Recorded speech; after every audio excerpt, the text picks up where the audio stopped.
초등 6년만큼은 이렇듯 영어에 전력 질주했습니다. 왜였을까요? 초등 6년으로 쌓은 안정적인 영어 내공을 유지하고 연계하기 위한 방법은 무엇이었을까요? 26번째 이야기 시작하겠습니다.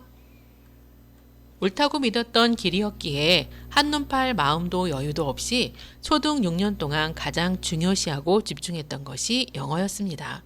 아이의 전체 인생에 6년은 그리 긴 시간이 아니었는데 그 시간을 집중하면 바뀔 수 있는 아이의 미래가 보였기 때문입니다.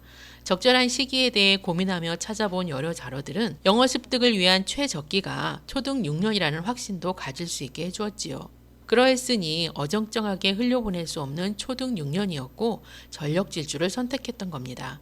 흔들리지 않기 위해 우리만의 중심을 굳게 잡은 뒤에는 주변의 흐름에 눈 감고 귀 닫고 입 막아야 했지요. 직접 계획하고 실천해보지 않으면 도저히 가능한 일이라 믿어지지 않는 막연하고 길게만 느껴지는 초기 매일 3시간이라는 시간 투자가 아이들 일상 안으로 자연스럽게 녹아들면 무리가 아니라는 것은 이 길을 현재 진행형으로 걷고 계신 분들이 전해주시는 이야기지요. 닿고자 하는 목표를 분명히 하고 꾸준한 실천을 위해 아이를 이해시키고 설득하고 아이에게 맞는 계획을 구체화시키고 매체 활용에 대한 3년치 계획을 세워놓고 등등 왜 구구절절 이런저런 잔소리를 먼저 하게 되었던 걸까요? 주먹구구 되는 대로 시간이라면 빠듯한 일상에서 비우기도 힘든 3시간입니다.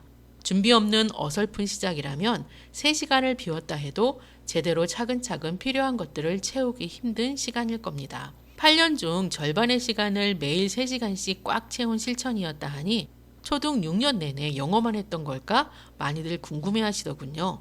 하고 싶은 거, 해야 하는 거, 아쉽지 않을 만큼은 다 하면서 집중 가능했습니다.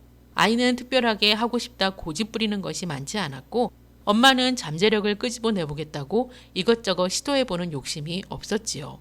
시간 확보를 위해 무모할 정도로 가지치기를 해야 했지만 하고 싶은 것을 못할 정도의 시간 투자는 아니었습니다.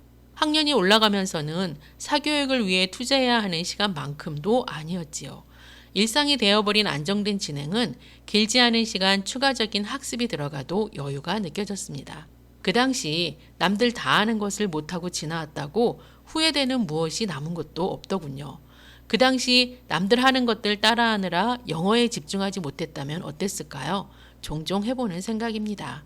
그렇게 초등 6년을 보내고 홈스쿨에 들어서니 아이가 선언하더군요. 더 이상 영어에 그만큼의 시간을 투자하고 싶지 않다고요. 가슴 철렁했지만 놓아야 하는 때가 되었구나 받아들였습니다.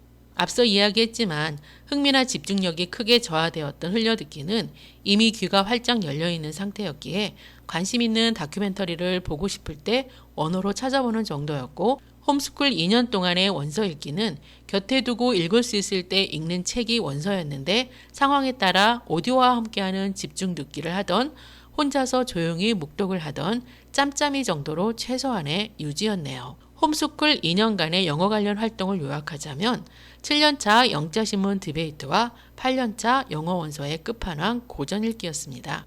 이 부분 또한 이미 자세히 풀어놓은 책과 블로그를 참고해 주시기 바랍니다. 아이가 읽었던 고전 목록, 읽지 못했지만 추천하는 고전 목록까지 모두 담아놓았습니다. 반디의 영어 습득을 위한 핵심 실천은 제 나이에 맞는 원서를 읽는 것이었지요.